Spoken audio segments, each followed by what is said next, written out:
This is a relay project. Real Talk starts right now. Here's Ryan Jesperson.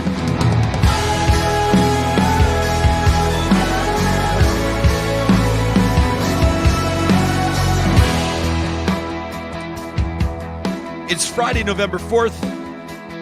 You're locked onto Real Talk. We appreciate you being here, Jesperson and Hicks, on this Friday. Good morning. How are you, pal? Oh, welcome to the weekend. I'm ready. It's, you and I both, okay, and that's a wrap. And we'll see you Monday. Good night, everybody. Good night, everybody. That's it. That's the show. It's an exciting presentation today of Real Talk for those of us that will be joining us via the visual medium as you roll out. This is very exciting for the nerds and the geeks like us. A new camera shot from Real Talk Mission Control coming at us through the fisheye GoPro lens. You feeling good? You got a big weekend in store? I'm feeling good. I feel like the contrast, you got to mess with the settings, but this gives you kind of an eye. Oh, now you're getting really geeky and nerdy, yeah. Get them an eye of what I see, kind of. Yeah. So that's kind of cool. That was our goal. We want to take people behind the scenes. Yeah. It's like a kid on the first flight on an airplane when the pilots say, "Come on in here, little gaffer." And they're like, have a look around, and you get to see how everything works. Supriya Dwivedi is going to be joining us in just a moment. We're going to talk about, as I was saying it, as it was coming out of my mouth, I was thinking, gosh, that sounds boring, but it's Supriya, so it's not going to be boring at all. But the fall economic statement. The federal government has released its fall economic statement, and Supriya is an expert in cutting through the BS and cutting through the noise and figuring out what matters and what's significant, and so we'll get into that with her. Plus, I want to ask her a very direct question prompted by an impromptu conversation that we had to wrap up yesterday's episode. Of course, you can find past episodes of Real Talk wherever you get your podcasts. You can find us on YouTube as well. We're talking about President Joe Biden. We're having a little fun with the conversation. We're acknowledging that the president would be 81 years old, will be 81 years old, seeking re-election, which would mean you could potentially and probably have an 85-year-old commander-in-chief. And we're asking if this perception would stand in the way of the average American voter giving President Joe Biden a second mandate, sending him back to the Oval Office. I think it's on everyone's some mind. people were calling it, we noticed when we signed off yesterday, people were calling it ageism. Yeah. That we were questioning whether or not he would be capable, or whether or not the perception would be that he was capable or incapable based on his age. And I want to put that in front of Supriya because I want to ask, I get where people are coming from. And it's perhaps a new day and age these days where you look at men and women, octogenarians, people in their 80s that are leading companies or leading organizations or still involved in politics or what have you. And people say, well, are you still of sound mind? Like, are you still up for the job and the challenges that come with grinding it out in a job as demanding as president of the United States? And I'm curious to know whether or not Supriya will characterize our questioning of Joe Biden's capabilities as ageism or not. We didn't really question anything, but, in my high school yearbook, it actually says under my name, an ageist who hates art. That's actually how I was. Well, at least now you're living up to it. But yesterday I said, I didn't even say anything about that. I said, I know people are thinking about it probably. And then I mentioned how he fell off his bike. And I didn't say he fell off his bike because he's old. You just said he fell off his bike. Yeah, and when you're watching it, you think, man, if that's a 50-year-old falling off their bike, okay, a 60-year-old, but he's 80. Yeah. So I was just worried. Like, an 80-year-old falls off a bike, that's all I was saying. I wasn't saying, like, he fell off his bike because he's 80. Yes. But I think everyone's man, when Trump got elected, I was like, he's too old. Like, I would love to see someone in their early 40s. Mid-50s would be great. How about their late 30s? Yeah. No, you get what I'm getting at here, John? I don't know about that. You want someone who's subtly taking this conversation? I think the somebody under 40 maybe? The POTUS, you definitely want them to have wisdom, right? So I would think, over 50, but mid-50s would be great. Someone who's a little spry, Our Real Talk Roundtable today, presented by our friends at Urban Timber, will celebrate, will recognize, will endeavor to pick the brains of 3 of the honorees of Edify Edmonton's annual Top 40 Under 40 list. Really looking forward to this conversation with Dr. Shazma Mithani coming up, Dr. Riya Ganguly, and Jake Kubiski. The 3 of them among the 40 honorees in Edify's annual list of Edmonton's top 40 under 40. It's going to be a great conversation. What makes them tick? How do they perceive the world around them? What do they make of the honor? How did they get there? What motivates them? What inspires them? What troubles them? Should be a great conversation. Based on our exchange yesterday and the response from some of the audience members that were talking, whether or not it's ages, and we're having a little bit of fun with this. First of all, I'm going to kind of dig my heels on I think it's okay. I think we're all at a point. I think we can acknowledge it's okay to refer to somebody in their 80s as a little bit older. Somebody just insist commented that we here. should be able to recognize that somebody in their 80s is a little bit older. Yeah, somebody said people under 50 can't have wisdom. I didn't say that at all. Of course but you didn't. you want experience, and you want, like, obviously when you said late 30s or whatever. I don't know about that, but like, Why not? all I was saying is that our last two presidents have been really fucking old. Their last two presidents. Yeah, they have Well, been. they're But leader you of the get free why. world. You get why, but Everyone's- it's not always the case. You look at other countries, like you look at some of the global leaders. I mean, look at Canada, right? The prime minister, whoever it's going to be, next election, Trudeau says he's going to run again for the Liberals. You've got obviously Pierre Poilievre and Young guy. Jagmeet Singh are probably the three. All young I don't guys. see anybody coming up through the Green Party that's going to win this or anything like that. All relatively young people.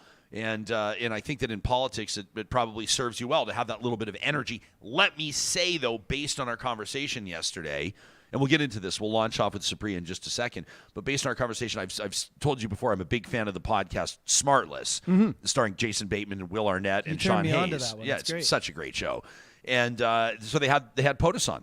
One of their most recent episodes, they had President Joe Biden on. So I listened to it yesterday. I don't want to get all of you jealous with how sexy and just sort of like fabulous my life is off camera. But John, I was listening to this podcast as I folded laundry yesterday, and POTUS is on there, and Biden's on there, and it was a great interview. Yeah. Like he's obviously an astute and smart and experienced politician. I never said he wasn't elected intelligent. to the U.S. Senate at 29 years of age. Yeah. Has an Couldn't even incredible swear career. in. Yeah. You had to be 30 to swear in. So he got elected at 29, swore in when he turned 30, and he's had a life of public service. He's obviously been a university professor and things like that as well. But it got me kind of thinking, because we wanted to fairly evaluate where he's at. He had that kind of an interesting 60 Minutes interview where he kind of stammered a little bit when he was asked if he was of sound mind. And let's just address that. He does have a speech impediment. Sure. And this is not It's the nobody's same thing, mocking like, the speech impediment. When people mock Trudeau, how he talks, and I'm like, well, this guy was raised, his first language was French. So I'm guessing, like, when you're French, you're thinking in French, and then you're trying to translate in English. I don't think he's still at that point, do you? But you know what I mean? So people make fun of him when he says and ah, and I don't get with that either. And so I wasn't saying anything about his speech impediment. I was simply saying, and we brought it up later, like, isn't there a certain age when you're driving, when you reach a certain age, you have to go and take a test? Yeah, every year. To you make get past sure- a certain birthday. Yeah. I don't know, is it 70, 75, maybe something like that, I think. Yeah, so you if gotta you're go have 80 your years driver's old test every year. and you've got your finger near the nuke buttons, is a test a year to see if you're mentally sound, It's a fair question. I'm sure Biden goes to the doctor. I'm sure the president has, physicals and mental fitness I mean, tests there all are the people. time, There are but- people that are 45 or 50 in horrific condition, Right. And there are people in their 80s that are completing marathons. 100%. So age is all relative. I mean, even Haas is saying on our live chat, old is a relative term. 100%. Somebody yesterday, as we were signing off, I saw somebody. It was on the chat right before we signed off. Somebody said 80's the new 60. Maybe.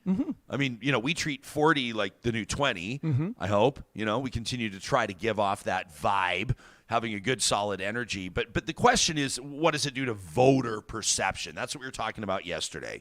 To be president of the United States, you got to be. I mean, I think the last election, it was something around 55 million votes-ish, approximately 53, 55, something like that. So you got to convince 55 million voters, 55 million Americans that you're up for it.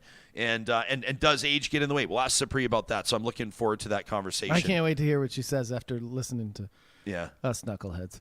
Yeah. Well, but this is how real people talk, right? This is kind of one of the things I hope people wrap their minds around this show She's and this laughing podcast. already. She's laughing right now. This is how real people talk. These are called real conversations. These are the conversations people have at bars and coffee shops and on the in the stands at minor hockey games. This is how people talk, like it or not.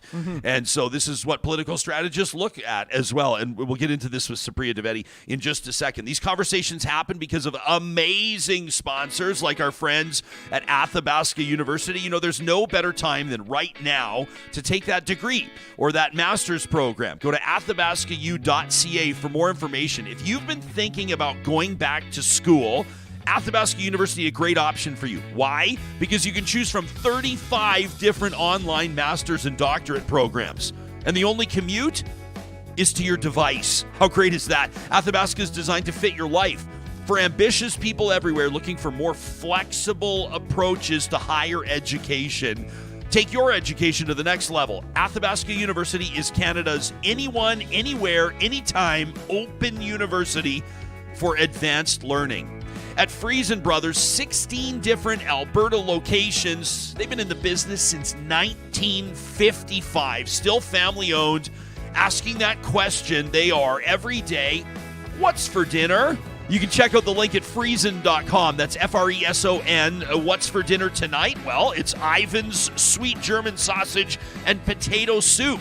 Or why not try garlic butter Alberta pork chops?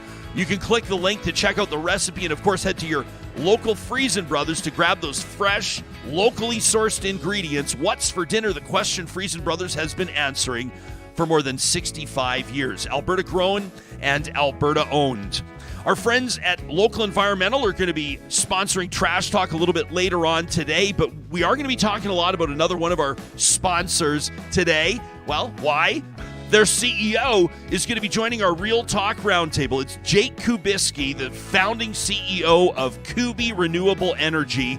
Now, we're going to hear Jake's story. If you're not familiar with it yet, a traditional oil and gas electrician that on vacation with his now wife had an epiphany while he was sitting on the beach, started thinking about solar, started thinking about the future of energy.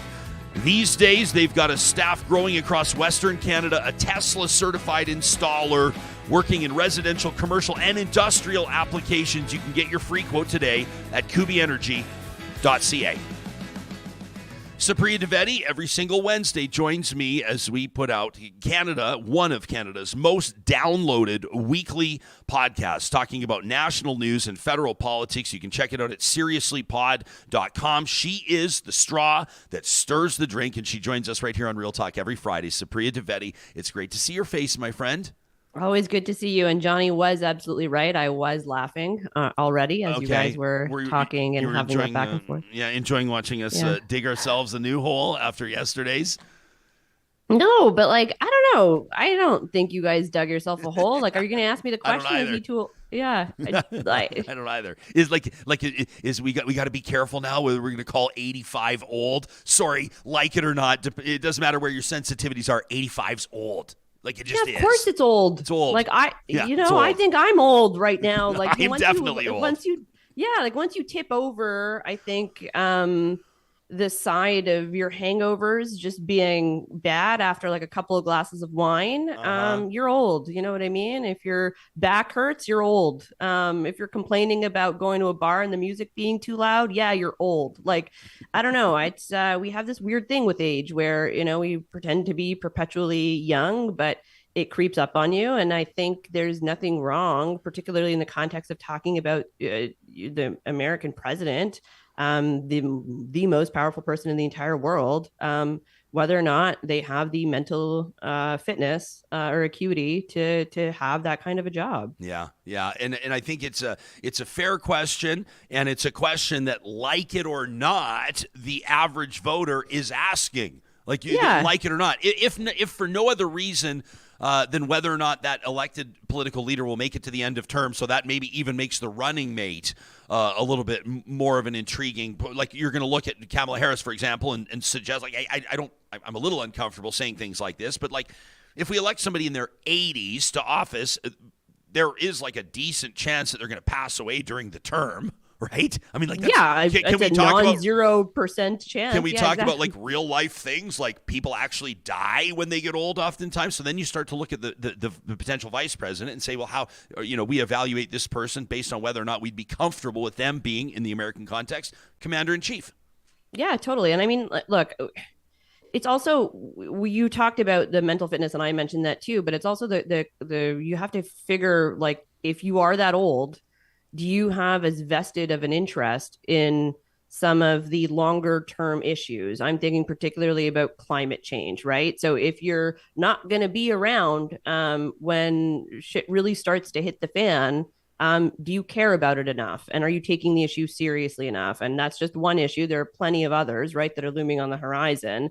And I think those are all fair questions to ask. And in the Canadian context, anyway, it's worth noting that if you're like a judge, they boot you out once you're 75, right? Like there's a reason why we tend to do that. And I don't think there is anything wrong with acknowledging that as you age, things don't tend to work as well as they once did. And, of course, age is relative. I'm for sure in worse shape than a lot of women in their 50s, 60s, right? That's just a reality.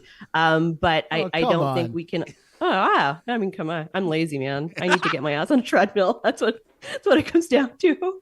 But yeah, I don't know. It's I think we don't need to be super sensitive about stating the obvious. Yeah, right? I'm not gonna be like, like yesterday, people were like, it's not fair to talk about. It's like, sorry, if we've reached the point in the public sphere where we can't acknowledge that people in their 80s, there might be concerns around them whether or not they're up for the job, then I'm not participating in conversations anymore. Like, I'm not going there. Yeah, I was looking forward to this with you. Speaking of lazy, so Carrie, my wife, says to me just the other day, she says, I think we'd get more use out of our Peloton if we actually brought it up into the bedroom, if we cleared some space and brought it up into the bedroom. And the only thing I could think of is how much work it would be to carry the Peloton up the stairs. Ryan, I just got a Peloton, and I demanded that my husband ensure that it was set up in the bedroom for this exact reason, because I was not going to go down to the basement to use it. And I have not been going down to the basement to use it. That's the problem. I took mine up, down the stairs. We took it to Kelowna, back. We just sold it a month ago. Johnny! It's the most expensive. It's actually the most beautiful and technologically advanced laundry hanging drying rack that you're ever going to buy. So congratulations on that front. Yeah, maybe I'll do that this weekend, actually. I'll probably look for pats on the back. Just follow me on Instagram and watch for my stories as I lift the Peloton up and down the stairs. Have you been paying attention to this story? Canada Land first broke it, and now a bunch of journalists are chiming in on it. In particular, in Western Canada, Supriya, the Alberta story about this Calgary conservative plot. This they're calling it Operation Peacock to entrap and oust then Mayor Ned Nenshi in a big store con scheme. This is David Wallace going on the record saying that he worked or collaborated with some pretty high-profile Calgarians, some pretty high-profile conservatives to try to get Calgary's mayor to take the bait on what they were presenting as Russian dark money. You've been following this story? Yeah, not as closely as I probably should, if I'm being quite honest. I mean, I did see when Canada Land broke it. I saw, the former mayor sort of chime in to give his remarks after the fact. But a lot of the names to me that were mentioned in that Canada Land story, like, if I'm being honest, I had to Google, right? Like, they weren't necessarily household names to myself, but it's pretty wild, just as a general concept. And, if we're talking about folks losing trust in institutions and in politics more generally, I mean, shit like this is really gonna sour people, I think, to know that folks that are working on the inside are this, I don't know, dubious, shady, like, I don't know how you want to qualify it, but it's That's exactly not it. Great. Yeah, that's exactly it. And we were kind of chiming in on it yesterday, and we received some curious feedback from people that were sort of implying that we were trying to sweep this story under the rug by questioning the credibility of the so-called whistleblower. People are saying this David Wallace, this so-called fixer, he presents himself as a fixer, and he grants these interviews. It's not the first time he's done it. He's been looking to make himself famous several times over the past few months on different stories as this fixer that's been involved in all these schemes involving these high-profile or behind-the-scenes influential conservatives, right? And I'm saying yesterday, I'm just basically saying, like, how good of a fixer are you, first of all, if you're always on the front page of the paper as a fixer? 100%, yeah. And I'm assuming that he's retired from fixing, because I don't know who in their right mind would work with this guy again after he's sharing DMs with the media and spilling the beans and telling the stories. I question the credibility, the motivation of this guy, like, with regards to what he's doing and why he's doing it. But it is a wild story, and it's got me thinking or wondering how frequent or how often these types of things happen. Like, as a mayor, like Ned Nenshi, I was joking yesterday with Johnny saying if somebody shows up at my workplace with big envelopes of cash, like, I'm taking them. And that's why I'd probably one of the reasons why I'd be a terrible politician, because I would be the first on the take. But you wonder kind of, how often these types of things go. This is like the kind of stuff that they write movies about. You know what I mean? Yeah. I mean, I want to say that I think they're not as frequent as perhaps you would think they would be in like an ABC primetime drama, right? Yeah. But I don't know. It's worrying the degree to which this guy does tend to pop up in these stories, and he can't be the only one doing it. And I think that's bad. And I don't mean to sound like, I don't know, like naive and like a cockeyed optimist about this, but you'd want to think that the folks that are working in politics are doing it for the right reasons, right? And that they have the right motivations, and that they don't necessarily resort to things like this. But like, of course, I think this thing inevitably tends to happen more often than we'd like. And particularly, when we're talking about some other nefarious folks, like this guy's at least a local who's trying to entrap the former mayor into like, but what happens if it's like actual foreign interests that are the ones doing it? And, they're approaching folks that are local here that unbeknownst to them, they're the ones being like worked as like, stooges essentially for foreign interests. And I think that's also probably worrying too, and probably happens more often than we would like to admit or even talk about. I mean, a couple of real schlups, Calgary city councilors, this Joe Magliocha guy, Sean Chu, who's just like, I don't know, whatever. Yeah. I'm not going to sit here and just whatever, but this guy's an absolute disgrace, right? An alleged pedophile, basically, a disgraced former police officer. The guy got elected because the story of his disgraceful conduct as a police officer had not been made public until literally hours after he was elected, and he refused to resign. I'll never forget, we talked to Calgary's mayor, Dr. Jody Gondek, the morning after that election, and she was already, like, there were people, even the mayor was like saying, at that point, her position was like, not going to attend his swearing-in ceremony. That's how bad it is. And now that Sean Chu, again, he's implicated, having signed this letter inviting this Russian ambassador to Calgary without the knowledge. The mayor didn't even know about it. They're inviting this Russian ambassador. Now Sean Chu on the record being asked about it, saying, yeah, I did sign the letter. The letter's legit. And he says, but I had no involvement in Operation Peacock. And obviously people can take Sean Chu at his word, because if there's anything he's established, he's a man of integrity for sure. So I think that what we should do is probably leave this story alone. We'll just believe everybody at their word. David Wallace seems like an above board, very trustworthy kind of a guy for sure, along with the Calgary city councilors, and I'm sure that the business interests here named had nothing, no involvement, nefarious or otherwise. So we'll just leave this story alone, Supriya, and proceed with confidence that our elected officials are behaving exactly how we would expect them to.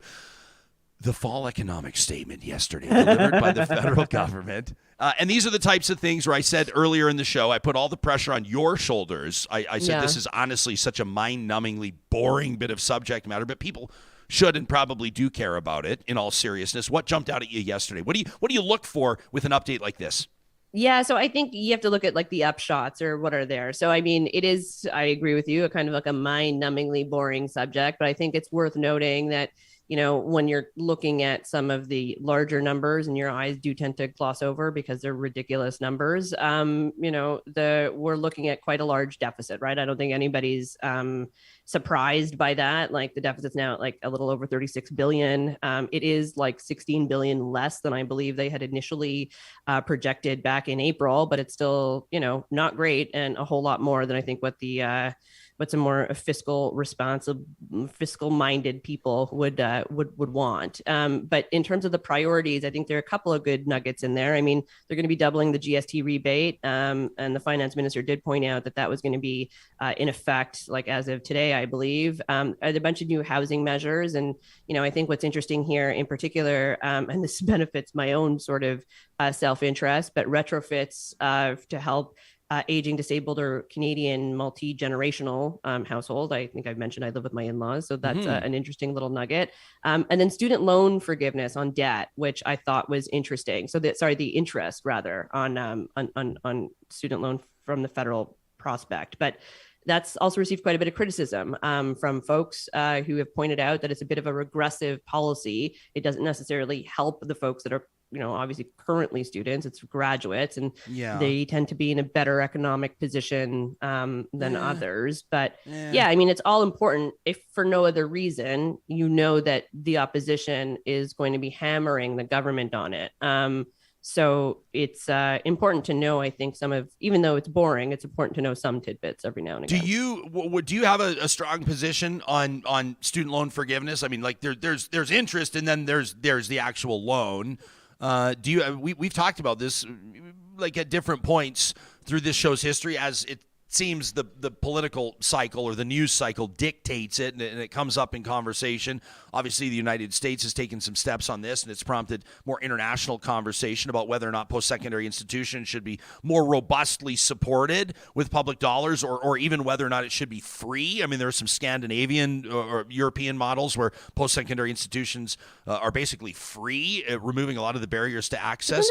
They do that, but then a lot of those countries, don't they also make you serve in the army after? Yeah, and their taxes are like 10-15% higher than you pay elsewhere. So like if you want to go to university for free, go to RMC. Don't they? You can go for basically free, and then you just serve afterwards. Yeah, but what do you think about the idea? I mean, like if you look at if you look at who is impacted by cost barriers to post-secondary learning, it's demographically speaking, it's a lot of the groups that are marginalized in other contexts as well. And if you remove the cost barrier, if you want to talk about equity and inclusion with regards to access to post-secondary institution vis-a-vis opportunity, I think that's probably where you start, or at least one of the places.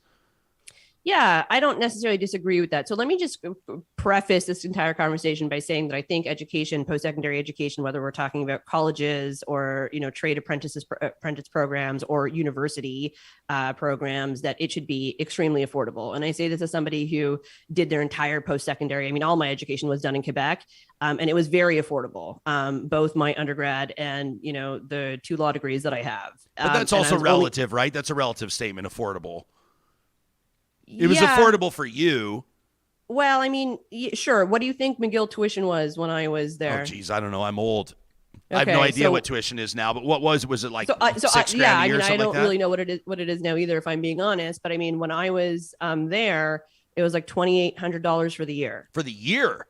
Yeah. Wow. And then books, so you'd be in for like $4,000 or something like that a year. So get a degree for a little bit, maybe a little bit lower in terms of books. Okay. But I also was in science. So I had like lab fees and stuff. I think they were added on to that. But like affordable, that's sort of what I mean. And, I think you and I have also joked quite a bit that we're both doctor kids, right? Like our parents are doctors. I was very much expected to go to med school, and I didn't. I basically went to law school so I wouldn't have to go to med school. And I get asked quite a bit from younger kids being like, should I go to law school? And I was like, look, I went to law school and I was able to dick around in law school because it was so affordable and because I wasn't worrying about what that was going to do, incurring that debt, what that I was going to do to my future. And if you don't necessarily see yourself as like wanting to take a corporate law job as soon as you're done articling and you've racked up a ton of law school debt, that can be incredibly hobbling for what your, future opportunities are or what kind of jobs you have to take in order to make that back. So I think, you are right that affordability is, of course, a relative term. But I think, more provinces should aim to deliver post-secondary education in a manner that it's as, fiscally feasible to have it as affordable for as many people as possible. And I'm also a big fan of like the Quebec CEGEP system, which is like, after you're done high school, you can enter into, everybody goes to CEGEP. It's like a 2-year if you want to go to a university, 3-year undergrad afterwards, because our undergrad's also a year shorter. Okay. But they also have 3-year programs, and CEGEPs tend to be, at least again, in my day, like when I went to Dawson,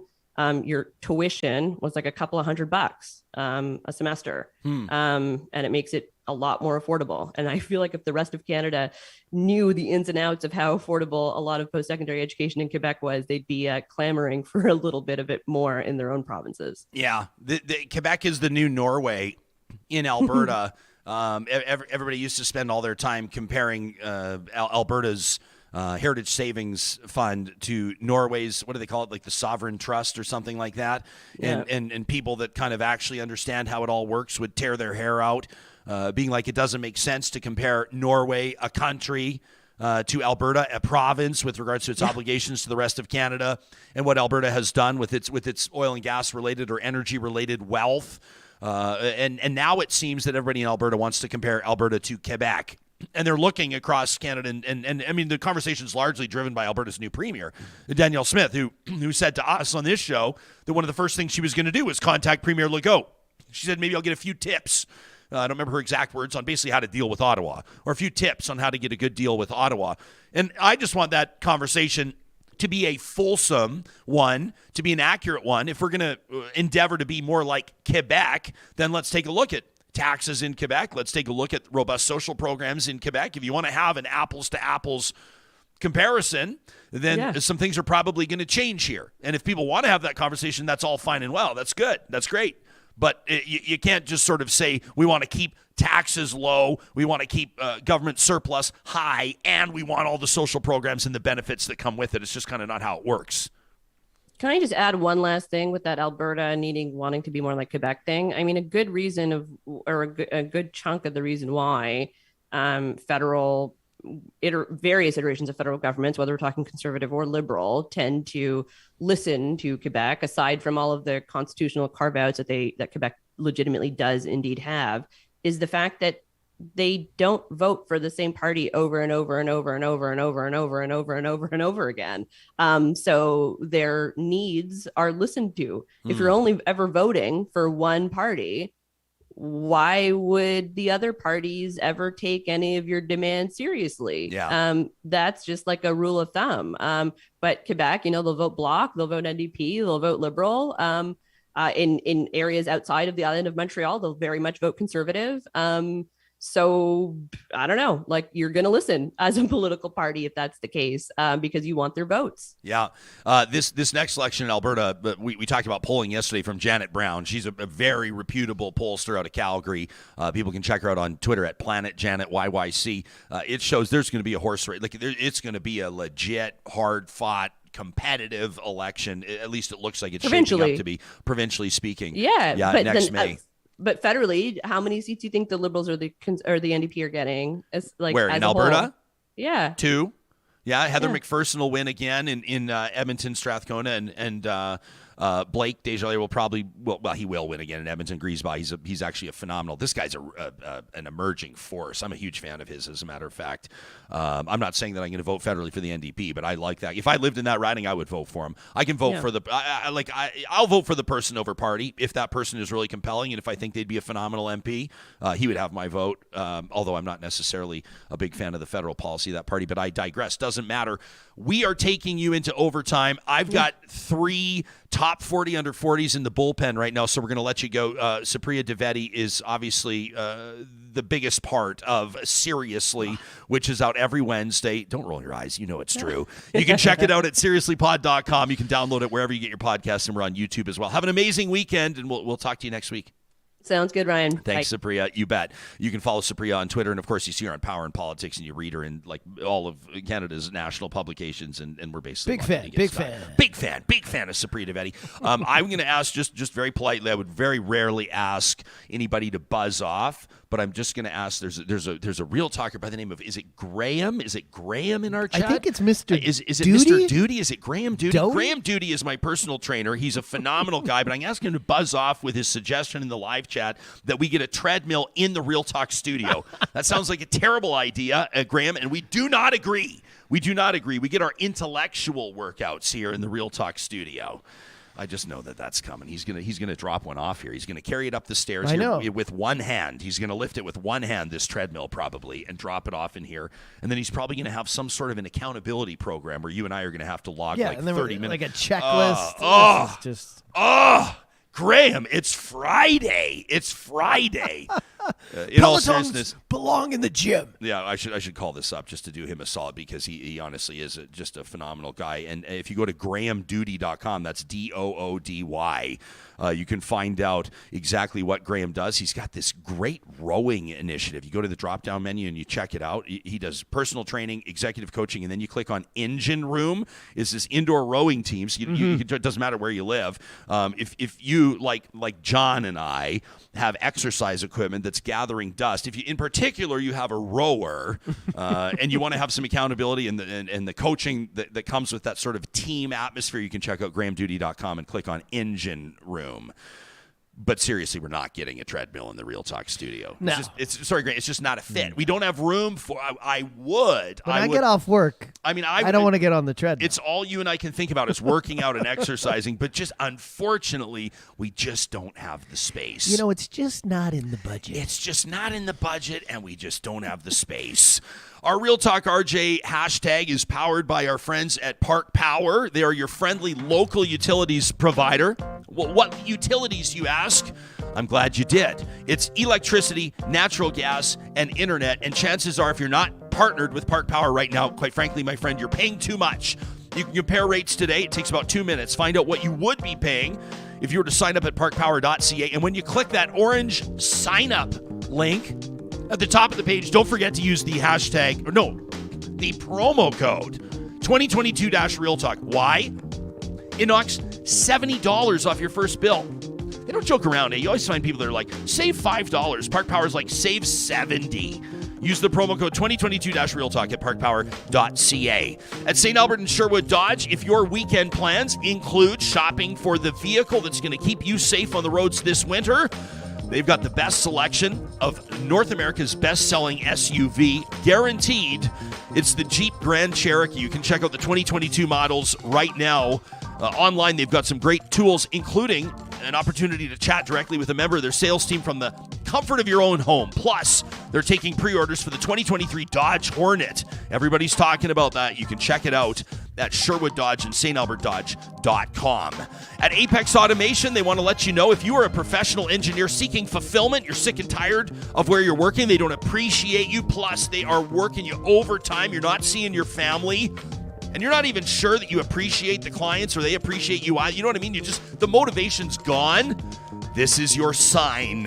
This is your time to go to apexautomation.ca. They've been opening offices across Canada and down into the southern United States to be closer to their clients. They value the people power, the personal relationships that drive this team, and you can find them online. The careers link is at apexautomation.ca. And every Friday, our Real Talk Roundtable is presented by our wonderful friends at Urban Timber, Reclaimed Wood Company. The table that I sit at every weekday morning is manufactured by the team at Urban Timber. Ours is a white oak tabletop filled in with epoxy. Your custom vision may be entirely different. They've got a brand new showroom open right now. They're going to be open on Saturday, and they would love to see you there. It's at the time of year right now. If you get this order in right now, there's a very good chance that your family could be gathered around your new table from Urban Timber in time for the holidays. I'm telling you, it's a game changer, aesthetically and otherwise. Urban Timber, a proud partner of the Real Talk Roundtable. Let our in-house bass player finish that riff. Took me 3 tries to get that Urban Timber video up. Yeah, I thought you did a good job. I think you did a really good job there. The people on the podcast would have no idea, John. I'm going to get a coffee. They would have no idea. When you start this roundtable. You grab a coffee as I introduce these 3. These are movers and shakers. We're talking, of course, about this issue that is just out. This is Edify Edmonton's annual list of the city's top 40 under 40. These are individuals that are making a huge impact in the world around them, meeting and exceeding expectations, and we're thrilled to welcome three inspiring individuals to our roundtable this morning. They have just been able to announce, like literally in the last 48 hours or so, that they're on this list, and I suspect we're going to see the excitement abound. Jake Kubiski, as mentioned, is the founding CEO of Kubi Renewable Energy, of course, a proud partner of Real Talk and one of Edmonton's top 40 under 40. We're going to hear Jake's story in just a moment. Dr. Shazma Mithani has been an unbelievable friend of this show. She's an inner city ER doctor, and her social media involvement and outreach is one of the reasons why she's landed on this list. I'm really looking forward to picking her brain about that. And rounding out our top 40 under 40 roundtable this morning, she's the Associate Vice President of Strategy and Innovation at the University of Alberta. We're going to talk about what tech transfer is today with Dr. Riya Ganguly. To the three of you, welcome to the show. Doctor, I want to make sure that I'm pronouncing your name correctly. This is the first time you and I have spoken. Did I do okay? You did well. Thank you. Oh, hey, well, congratulations to the three of you, and welcome to, I mean, this is, I guess, probably there's pre-top 40 under 40, and there's post-top 40 under 40, because now everybody's going to expect that much more from you. Dr. Ganguly, what does it mean to wind up on this list? Oh, it's such an honor. I just think it's such a fantastic group of individuals. I see two of them in front of me today, so it's nice to meet both of you. I think this is the first time we're all meeting. But, you know, it's a list of innovators. It's a list of people who are movers and shakers here within the Edmonton community. And it's just such a fantastic honor to be among those types of people. And I'm really thrilled to be here today. So thank you. Absolutely. Dr. Mithani, we've spoken to you several times on this show through the course of the pandemic. You have really, quite frankly, done an unbelievable job with regards to educating the public. I think in a nonpartisan and fact-based manner. We see you as this sort of steady influence of informed public discourse around public health. But one of the trends I've noticed when you're on the show, you're always very quick to point out the contributions that your colleagues have made. You're always very quick to shrug off the praise and recognize the contributors around you in and outside of the hospital, but you can't avoid it today. You must accept the congratulations on Edmonton's top 40 under 40 list. What does that mean to you? Well, thanks, Ryan, and thanks for having me today.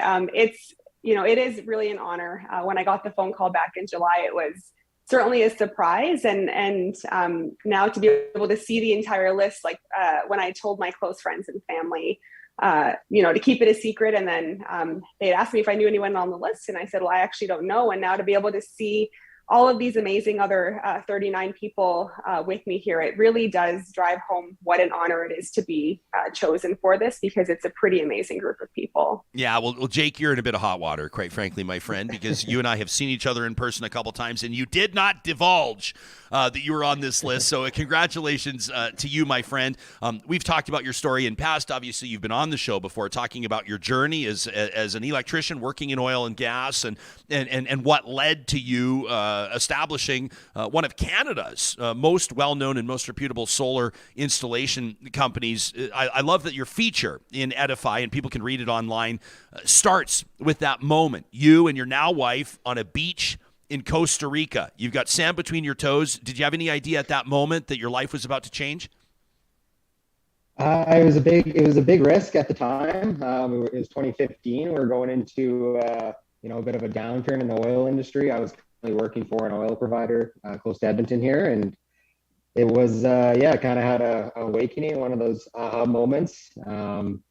Figured I was 26 at the time, so I figured it was a good time to make a change, kind of see the change you want to see in your community is a saying I've always stood by. And obviously renewables and greening up our electricity grid is somewhere I can make an impact. Solar was seemed to be a natural fit, and there was a lot of runway ahead of it, in my opinion, and it's kind of coming to fruition now. So, just happy to be here again, and I echo the two other 40 under 40 members here that I'm super excited to meet everybody next Tuesday at the event.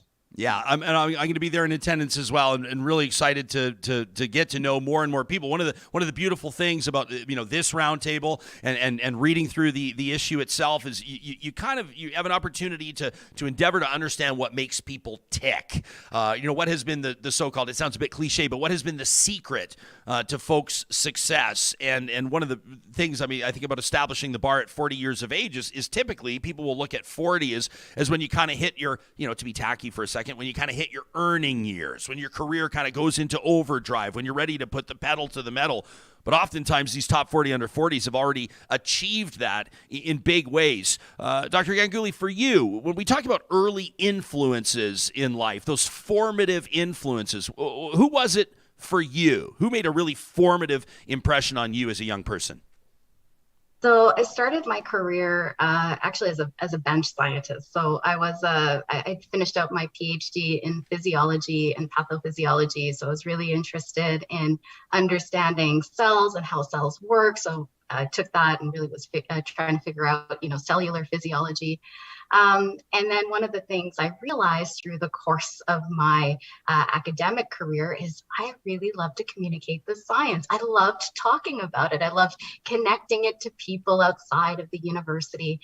And I was really inspired by this area of technology transfer, which we can talk about, in a minute. But one of the influencers I had was my very first boss. His name is Darren Fast.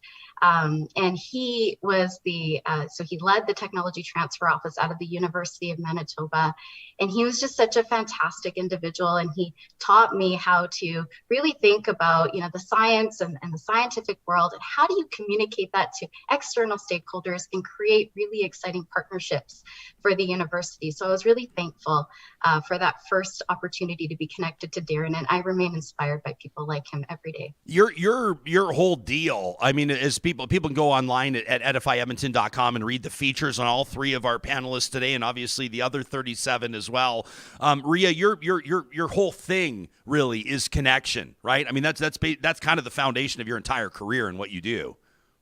Yeah, 100%. And it was such a fantastic opportunity to take that interesting love that I had during the course of my PhD and say, well, how do I do that for a living? And so to be able to find this world of technology transfer, which, traditionally has really focused in on patenting and licensing activities for universities. So, how do we identify research in a laboratory setting that could have commercial potential, but, potentially put a patent around it and license it to, an external organization. That was sort of the starting point of technology transfer.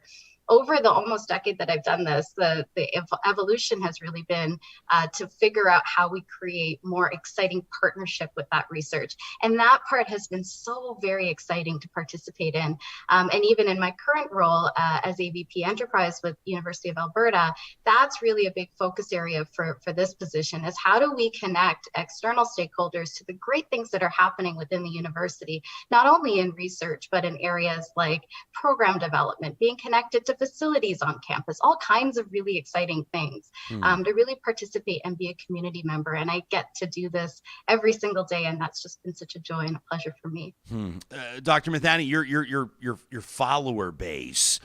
This is where maybe you blush a little bit. I don't know, but it's been skyrocketing. Like literally, tens of thousands of people follow you, not just on Twitter, but on Instagram and TikTok as well. And you talk about everything from the common cold to vaccine questions. I was just looking here at a recent post you have there talking about 3 truths about back pain. You're all about communicating science and medicine. It's a high priority for you. Was this? Obviously you've been studying medicine for a long time. You've been practicing medicine for a long time, but the whole social media thing, it's extra work, right? It's extra effort. Was that a COVID-related sort of an onus that you felt? Was it something related to maybe pushback on the vaccines or questions around the science of COVID restrictions? What was it for you that lit that fire?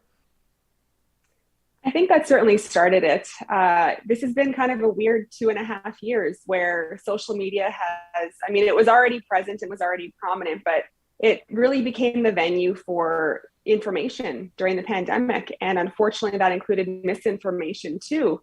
And so my colleagues and I know you didn't want me to mention my colleagues in there, Ryan. But, no, I'm just joking. Many of us really just, many of us really just felt compelled to be the scientific and evidence-based voices of reason out there at a time where lots of quite misleading misinformation was out there. And so it certainly did start there during the pandemic, where I felt that I could lend my expert voice into this massive sea of voices and really just try to provide credible and trustworthy information. And then now, I'm certainly not going to say we're done with the pandemic, because we're not, but as people are less interested in hearing about it, I felt that it was important to continue to use my platform to spread just general health information. We're at a time where our acute care system is very stressed. And if there's anything that I can do to help give the public information to keep them out of the ER, I will take time out of my schedule to do that. Jake, for you, building a business in an emerging technology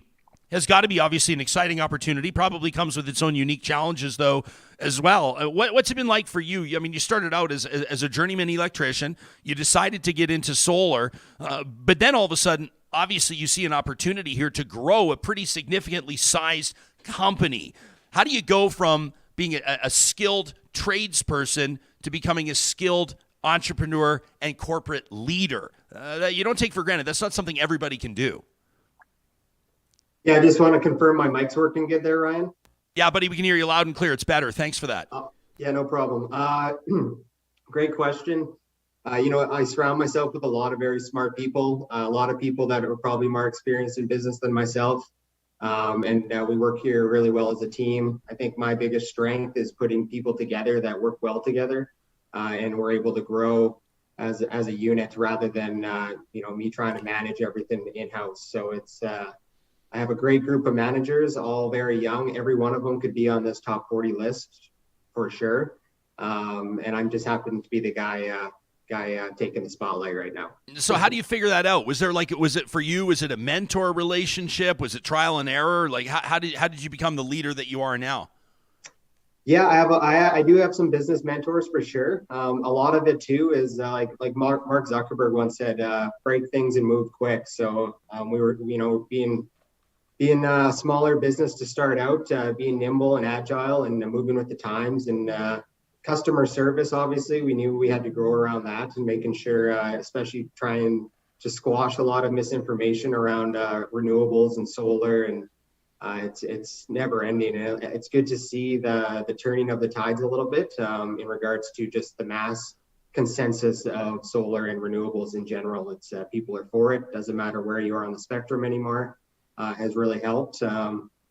So yeah, really, it's it's a lot of the time we don't know what we're doing, but we know we're doing it really well. So it's it's kind of one of those. Yeah, Dr. Ganguly, we had an interesting conversation with a YouTuber by the name of Quick Dick McDick on the show a few days ago, and I wish people could see your face. You're like, oh yeah, where's this question going? He and I had a really he's got this real passion. I was kind of like, what drives him? Same sort of a deal. He works in agriculture. He's running a farm. He's got a lot on his plate, but he pours a ton of work, a ton of hours into these YouTube videos, and he's got a huge reach. I mean, we're picking his brain on what drives him, what drives the creative process, and why does he do it. And you come to understand the more that you talk to him that he really feels that it's so important for ag to get its story out. And we talked a bit about the beef industry through BSC and how important it was to tell its story. And we understand the importance of storytelling. What you're doing right now in connecting people, this idea of tech transfer, I hope we can get into it, is let's not take for granted that you may have a brilliant researcher, but that doesn't necessarily mean that the researcher is a brilliant storyteller, right? So how does that art of connection work? How are you helping people better tell their stories? This is something I would imagine would be applicable to people regardless of what industry they're in. I think that's a really great question. I think there are a number of excellent storytellers in the research realm, and often it's they're doing it in a way that they're connecting to specific kinds of audiences. So when we're connecting to an academic audience, that may require a different kind of skill set than when we're talking to, say, someone outside the walls of the university. And so one of the things that, we as an office help to support is how do we, bridge connection between, external stakeholders and their interests, and that I think we might have just lost Riya for a second. I'm sure that we'll get her back. We still have our two other guests, John. Are we still good to go with Dr. Mithani and Jake? Okay, good stuff. There you are, Doctor. Sorry, you cut out just for a quick second. Oh, I'm so sorry about that. No worries. No worries. Did you want to finish your thought? Well, I'm just, I think one of the things is that, storytelling does play a really important role there. And I think, our position really is to help to support and help to tell that story depending on the audience that we're connecting with. Dr. Mithani, is it more important now than ever before? I mean, based on your experience in medicine for practitioners, ER docs and others, to be able to have that storytelling ability? I mean, I don't take it for granted that someone that's brilliant in medicine is going to be a brilliant storyteller, but I think your storytelling is one of the reasons why you're on this list. Do you recognize that as a skill set if you're talking to someone in med school or an aspiring physician to be able to develop that ability as part of the skill set? Absolutely. Sometimes when any professional really, when they're in their element, they can nerd out very easily over what they can talk about, right? Or what their area of expertise is. But it's really the storytelling that helps to connect us with the broader public. Like, not everybody knows the nuances of what happens in the lung during COVID, even, for example. But anyone can identify with the story of, a young child that's coming in with an earache for several days, or, somebody is coming in with a heart attack, because a lot of people can just be able to identify whether it's themselves, their friends, or their family members. I think that storytelling is just a way to be able to have that human connection and kind of get past all of the noise of the perhaps things that people don't want to know about or don't understand as well. It's just a way to kind of have that connection, and then also to use that storytelling to get the information out that we want to the broader public. Jake, you talk to anybody in sales, and obviously one of the really important skills you've got to have is answering objections.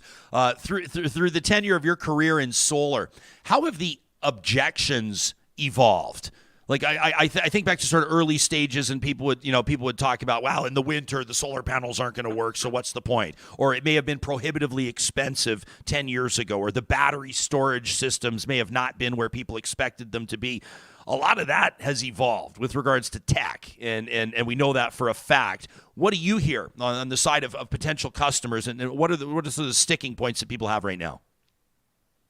Yeah, like we're still getting calls every day about right now, this time of season for snowfall. We can't tell people enough that it's not a big deal in regards to the snowfall. We're finding too now that we're kind of past the early adopter stage of solar, in my opinion. So usually one of our new customers who's getting solar usually knows somebody who has solar where they can bat ideas off of. Previously, when you're the first person in your group of friends doing something new, you're the guinea pig, for lack of better words, in regards to trying out the new technology. You're the one who has to ask all the questions. So now we're seeing more educated questions coming at us. People are more interested in the technology versus if it works or not, which we appreciate on the professional side. But yeah, it's I remember going to a trade show in 2015, and we got a lot of snarls and people kind of throwing shame at us, and now now there's lines of people wanting to chat with us in a positive light. So it's the whole mindset around it has changed, which is awesome to see. Well, and it's interesting to see, like, sort of traditional, old school, multi-billion-dollar oil and gas entities investing in sustainable or renewable energy right now. It's also interesting to see kind of the government side of it and some of the subsidies. And obviously everybody knows that Kubi Energy is a sponsor of Real Talk. And so we've talked a lot about the Canada Greener Homes Grant, that $40,000 interest-free loan. Let me ask you a question. Where do you believe government needs to be involved to kickstart interest or buy-in here in the context of solar? But we could talk about 1,000 different things. And at what point do you think an industry needs to sink or swim on its own?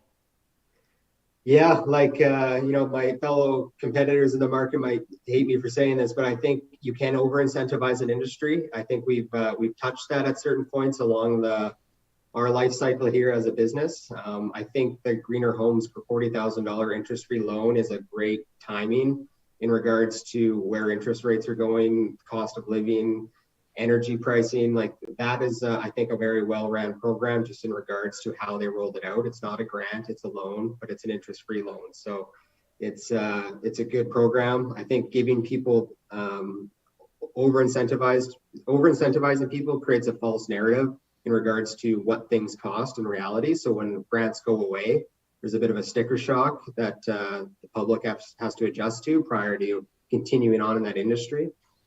So I think we're in a good place right now in regards to the federal government handling it. Obviously, we're a beneficiary of any grants that come along, so we're happy to see them come. But I think the industry can stand on its own now without any government subsidies. I think that's always an interesting mile marker to observe with any industry. Always interesting to see when the rubber hits the road. How does the general public? What's the uptake look like? Dr. Ganguly, I want to start with you, and I wanted to ask all three of you this question. When you take a look at the world around you, it can be in the context of your specific profession, your specific role, you as an associate vice president at a university here in Alberta, or bigger picture. What's a trend that you see emerging, or what's a change that you're observing in the world around you, and what are you doing about it? Let me ask you first, Riya. Yeah, I think for me, one of the things that really drives me every day, the thing that makes me really excited is this opportunity to start to work together on grand challenges and be collaborative in that space. Often when we're thinking about these big challenges, whether that be energy security or agriculture or other areas, health and life sciences, we are often thinking about these in siloed spaces. But one of the things I've been privileged to observe in my career is this opportunity to come together. So post-secondaries connecting in with companies, connecting in with governments, connecting in with community, thinking together around how do we solve these challenges and how do we come together to do so. And one of the things I've been also privileged to do is in the last year, I served an organization called Edmonton Global, and their role really is focused in on foreign direct investment into the Edmonton region, so helping to bring the Edmonton region to an international stage. And through that course, I observed that when we come together, even in that regional context, so Edmonton Global supports 14 municipalities, so the city of Edmonton along with 13 other municipalities. What a great way to demonstrate how this region can participate and really compete in a global market when it comes to areas like energy, when it comes to areas like agriculture, when it comes to areas like health and life sciences. So for me, it's not even one specific challenge. It's many challenges. And I think one of the things I love doing and where I think, I can play a role is bringing the players together, really supporting that opportunity for collaboration and coming together to help these big challenges. Dr. Mithani, I bet you could spend the next 6 hours talking to us about changes that you see in the world around you. I mean, healthcare, medicine, geez. I mean, where do you want to start, right? But what immediately comes to mind for you? What's one change in the world around you that you're observing, and what are you doing about it? I think it's where people are getting their health information from. So we have seen over the last couple of years, there was always the, Dr. Google and WebMD, but what I have really seen, even in the last 1 to 2 years, is that people are looking to social media platforms to get their health information. And, hopefully they're going to their doctors as well, but it's just so easy. It's at your fingertips to be able to scroll videos on TikTok, on Instagram, scroll, your feed on Twitter. And so I think that it's an important niche for my colleagues and I to recognize that and to use our voices to get on social media, which is what I'm doing now with these videos, just to try to get out there and educate people, because if that's where they're going to look, then it's important for the experts to have a voice and a space in that area so that we can continue to provide useful, helpful, and accurate information. One of the other things from a social media standpoint is just, there's this, I think, misconception that it's a very isolated place, and it certainly can be. But one thing that I myself have experienced over the last couple of years being more active on social media is just the level of collaboration that is there. There are multiple colleagues and experts of mine where we just bounce ideas off of each other. There are people that I didn't even know before that I'm now regularly collaborating with on online and offline. We're tagging each other in posts, we're sharing each other's content and just trying to amplify the scientific information out there. And so I think as much as social media does have a very negative side to it, I'm certainly not going to deny that. I think that it's important for us to recognize that it is the way of the future, the present and the future, and that there are ways that we can harness that and collaborate and use it for positive going forward. How do you handle the haters, Doc?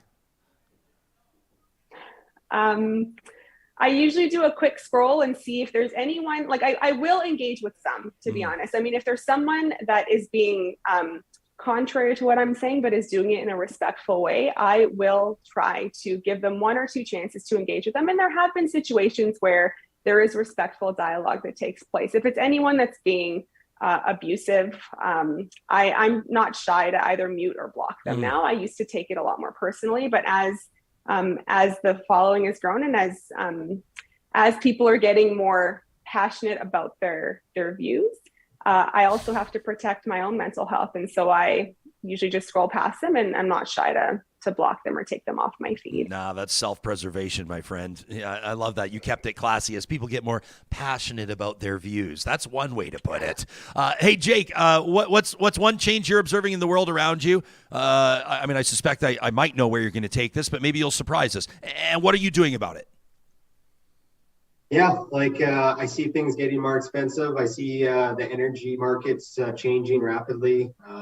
The on-take of electric vehicles has been exciting to watch. As an original Tesla owner, it's cool to see more than one on the road now.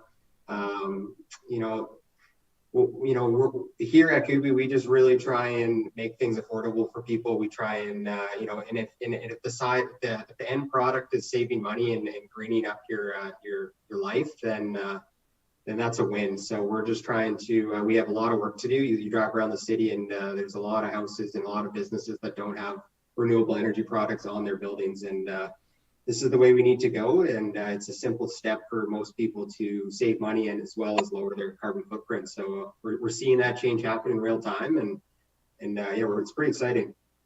A guy by the name of Dwayne is on our live chat wondering if you sell portable solar panels. This sounds like I'm teeing you up for an advertisement, but I do think this Kubi Cube that you've developed is pretty cool. You want to tell Dwayne about that real quick? Yeah, it's an off-grid product for all sorts of industries. We customize them, we build them in 20-foot containers, and we ship them all over Western Canada for all sorts of customers. It's essentially a grid in a box, we like to call it, where we can deploy them pretty quickly, and you don't need to burn fossil fuels or bring power to your house. So we're kind of focusing on more of a turnkey solution than a traditional way of going about it with batteries and installing everything on site. So. Yeah, they're super cool. I'm actually showing people right now. They can check on the screen if you're watching this on YouTube, the Kubi Cube. You can check out Kubi Energy on Instagram and see what they look like. It's a pretty neat off-grid solution that can be dropped anywhere. Just one of the innovative things that you're doing. Jake, it's amazing to see you. Dr. Mithani, wonderful to see you as well. And Dr. Ganguly, so cool to meet you for the first time. I'm looking forward to connecting with all three of you next week. Real Talkers, if you want to be part of this, you want to pick the brains of some of the most prominent movers and shakers in the Metro Edmonton region, you go to edifyedmonton.com. You can read more about their features. This is the top 40 under 40. And, of course, you can also join us at this event. It goes, as mentioned, next week, Tuesday, November 8th, at the stunningly beautiful Winspear Center in Sir Winston Churchill Square. Doors at 5:15, the award ceremony at 6:30. You can get your tickets. It includes a formal program and, of course, a reception with hors d'oeuvres as well. We're going to be giving Real Talkers an opportunity to win your way in to the top 40 under 40 reception presented by Edify. Keep an eye on our official Twitter account at Real Talk RJ later today, and you'll find the instructions there to qualify. Shazma Mithani, Riya Ganguly, Jake Kubiski, mad respect to the three of you. Keep it up, and I'm looking forward to when our paths cross in person.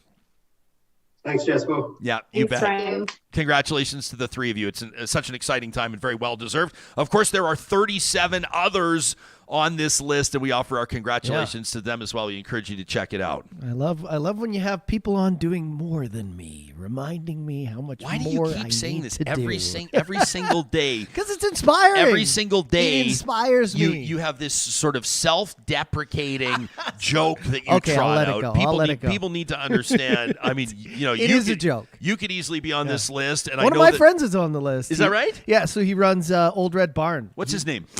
His name is Matt Schur. Right so on. yeah, give him a shout out. He's in there for the first time. Him and his wife won a very eco-safe farm, which is also a wedding venue. So you come to the wedding venue and you can. I did a wedding there a few months ago this summer, and you can interact with the animals during the wedding. It's not like a petting zoo or something. They're obviously fenced off, but it's just an amazing. I would call it a picturesque Alberta wedding experience is what they're providing. Yeah, so. Yeah, it's great, man. I'm looking through the list, and obviously there's... I looked through it this morning. It's pretty incredible. Yeah, I mean, people do not... And the part I like about how Edify does this is it's not like who are the 40 richest people under 40, or they don't just go through and be like, where are the 40 CEOs that we want to feature? There's people that are working in social justice. There's people that are working in the arts. There's people, you know what I mean? Yeah, you expect to see a bunch of like CEOs or people who make apps or whatever. It's really it varies. There's a lot of, but it's like, how do we define success? Yeah. Right? How do you define success, and how do you define someone's ability, or how do you tangibly express someone's ability to inspire others? And it's not always just about who's driving the biggest profit producing businesses. That's not what it's all about, no, right? Not at all. So I encourage you to check it out, edifyedmonton.com. And if you flip through the paper copy, wait a second, what is this on the inside back cover? What is this beautiful hey, what is this, an advertisement at seriouslypod.com for a national podcast making sense of this week's news in Canada, co-hosted by Supriya Dwivedi in Toronto and Jesperson here in Edmonton.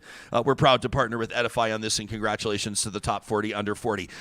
Real Talk, in partnership with Local Environmental Services, every Friday presents Trash Talk, and that's coming up in just a second. But first, we want to remind you that this is a great time to check out Eden Landscaping online at landscapeedmonton.ca. Ryan, why would I do that, you ask? My yard is completely covered in snow and ice. Well, friend, I'm glad you asked, because I want to remind you that a lot of times when you bring an outdoor space to life, there's a lot that goes into it, like pulling real property reports and drafting the plans. The landscape architect's got to get at it. They've got to order the materials that are going to set your project apart from the one that your neighbors did next door. You want yours to be just a little bit sexier? Mike and his team can do that, but it takes time. So today's a perfect day to reach out, contact them, get the ball rolling at landscapeedmonton.ca. You know what it's also a perfect time for? It's a perfect time for loading up your freezer with dilly bars, dairy-free dilly bars, Buster bars, Treats of pizzas, Blizzard cakes, and the like from the Dairy Queens of Northwest Edmonton and Sherwood Park. John, what do we have in front of us? We got some new promo for the DQ. It's the caramel mocha chip shake, and something, I don't know if are you a Score guy? Oh, yeah. Yeah, so I knew you'd be into this. The new Score caramel brownie Cupfection. The Cupfection. I'm going to go on the record and say that Score is one of the more underrated candy bars out there. It's a very mature chocolate bar. Isn't it? It's a very it's for top the shelf. It's for the refined chocolate enthusiast. I can see this sitting on your dashboard this Sunday and a picture being taken. Hey, ask and ye shall receive. I'll probably go to my home Dairy Queen. That's the one at Westmount, but I may also check out the Dairy Queens at Palisades, Nemeo, Newcastle, and in Sherwood Park at Baseline Road. They've just got a facelift out there, by the way. Beautiful location. Shout out to the Dairy Queens of Northwest Edmonton and Sherwood Park.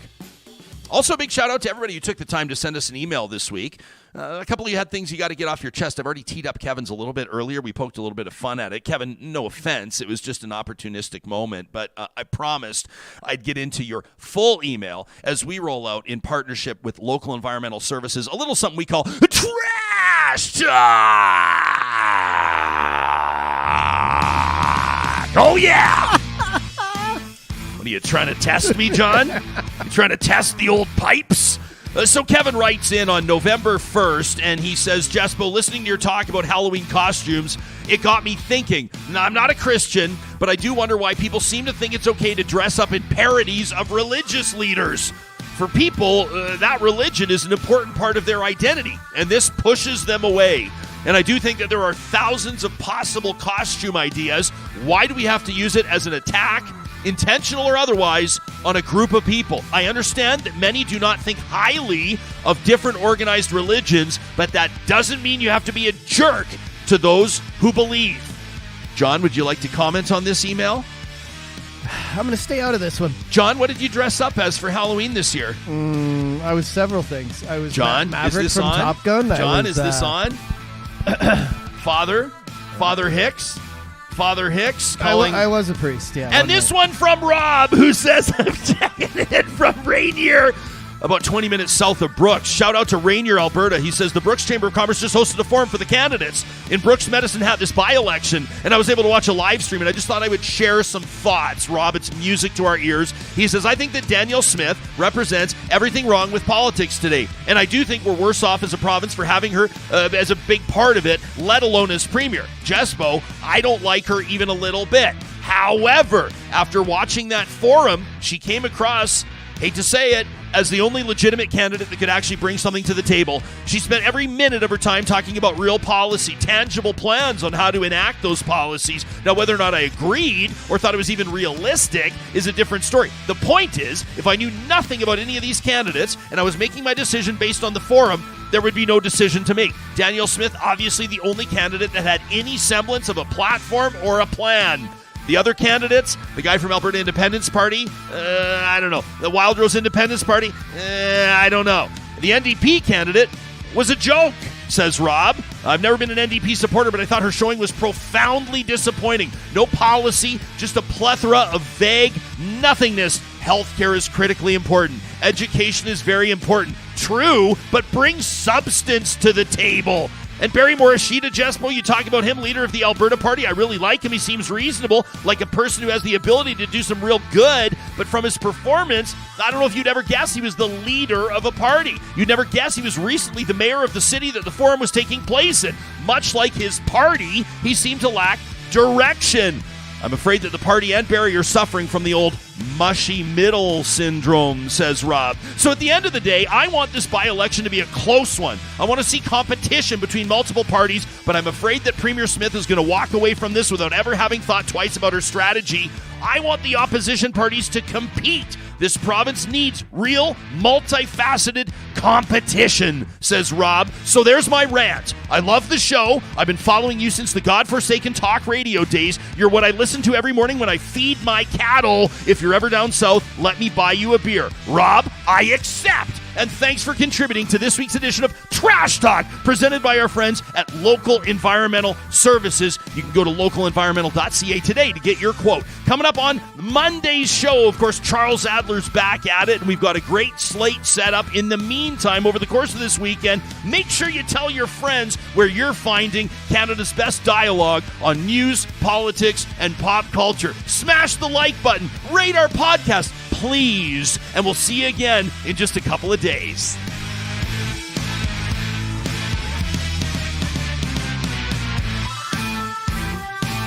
Real Talk is hosted by Ryan Jesperson, executive producer Josh Dunford, technical producer John Hicks, general manager Katie Cook-Chivers, account coordinator Lawrence Derlego, human resources Lena Shepard, website design Mike Johnston, voiceover by me, Carrie Skelton.